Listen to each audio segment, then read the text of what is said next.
Mm.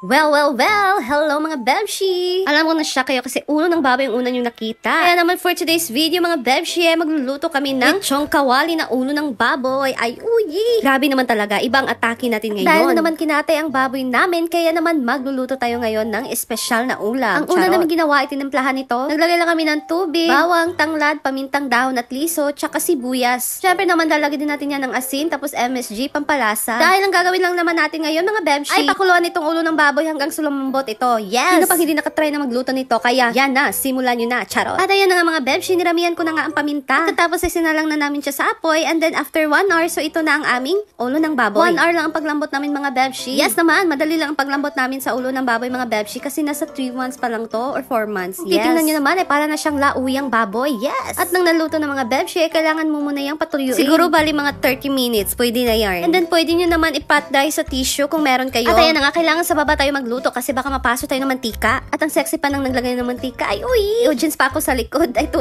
kilo ng oil ang nilagay ko, mga Bebshi. Ang dapat na malaking kawali ang paglulutuan. Sa amin, maliit lang kasi wala nang ibang choice. Gamitin yung malaking kawali para hindi kayo mahirapan magbaliktad sa ulo ng baboy. Dahil alam niyo naman, di ba mga Bebshi, malaki yan. Dapat talagang full force tayo dito, di ba? Kasi ulo ng baboy yan, mga Bebshi. At ayun na nga, nilagay na nga ang ulo ng baboy sa ating oil. And for the information of everyone, si tatay ko ang nagluto ng aming lechong kawaling ulo ng baboy. Yes! Dahil nga naman nandito sila ni mama, kaya tinulungan nila kami magluto nito. Dahil nga naman magaling din si tatay magluto nito, kaya for the go. At ayan na nga, naduyan-duyan kasi, kaya tumalsik ang mantika, nakatayo tuloy. Medyo natagalan naman ang pagluto namin nito, mga Bebshi. Hindi naman marami pang tubig sa loob ng ulo niya. And dapat talaga yung kulay niya ay para na talaga siyang lechon. Yes! And dapat naman very careful ka sa pagbaliktad nito. Kasi naman ay pwedeng pumutok ang mantika or pwede kang matalsikan, di ba? Medyo nahirapan nga si tatay kasi nga ang liit lang ng kawali. Puputok talaga siya mga Bebshi. O tingnan nyo, nakatayo na naman siya ulit si mama. Ting pretty lang kasi itong si Chris Aquino, charot.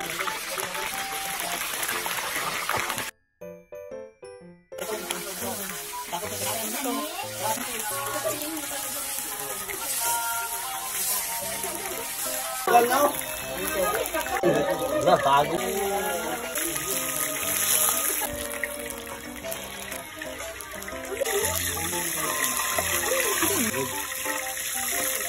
Well, malapit na talaga siyang maluto. So, konting hintay na lang talaga. Makakain na kami nito. Charot. Abay, tingnan nyo naman mga Bebshi. Marami kami naghihintay. Pati pa mga manok. Ay, charot lang. Siyempre naman mga Bebshi, hindi ko dapat kalimutan na nag-sponsor nito sa amin. Walang iba kundi Mama Ana Grantiza. Thank you so much, Mama Ana. You're the best. I love you, madami.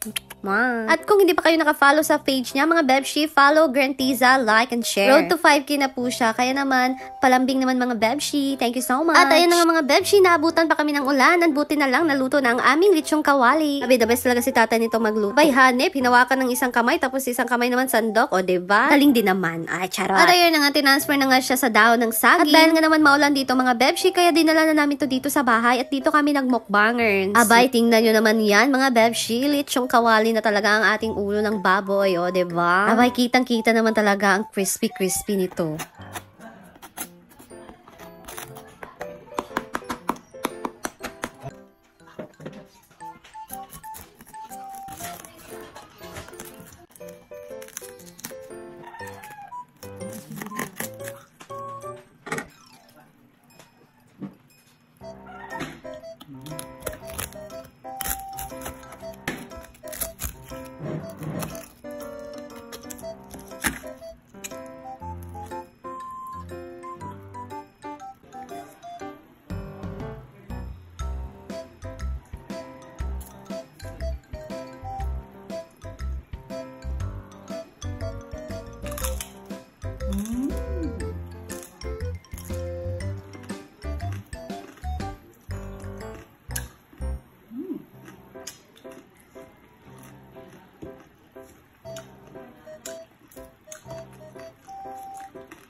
Hello mga Bebshi! So, ito na ang ating lechon kawali na ulo ng baboy. Ayan.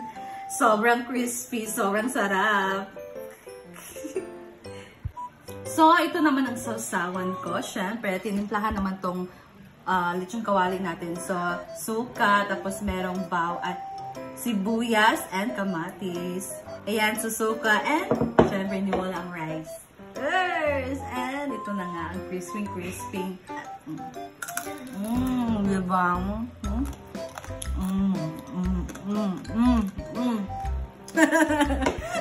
And of course,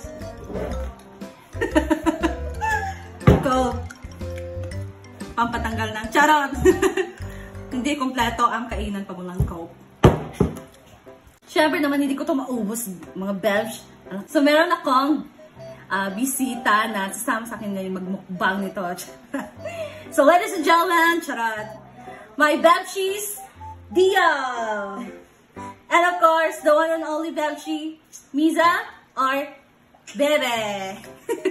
They're my sister-in-law, so sasama nila ako ngayong magmukbang ng lechon kawali. Ayun. And of course, hindi ko dapat makakalimutan ng nag-sponsor ng ating lechon kawali ngayon. Walang iba kundi our sunshine, our only sunshine, Mama Ana Grantiza. Ayan. So please follow her page, Grantiza. And like, share, and comment naman kayo sa mga videos niya. So, ayan. Thank you so much mga Bebshi. And of course, the International Marites. So, thank you so much. And thank you so much mga Ana sa iyong pa lechon kawali. Ayan. Taranghe! Kainan na! And of course, there's some rice. Hindi naman walang rice, di ba? So, ayan. Mukbangers na! Kain! Pag-irasinoy. Ikaw na mo. Kaniyong.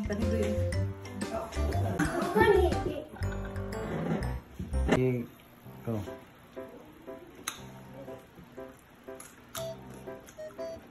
Ay, uy! Ay, uy! Go.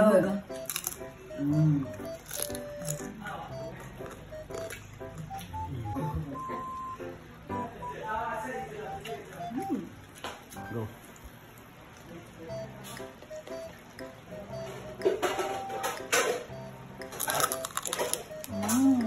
Pwede na kumain na.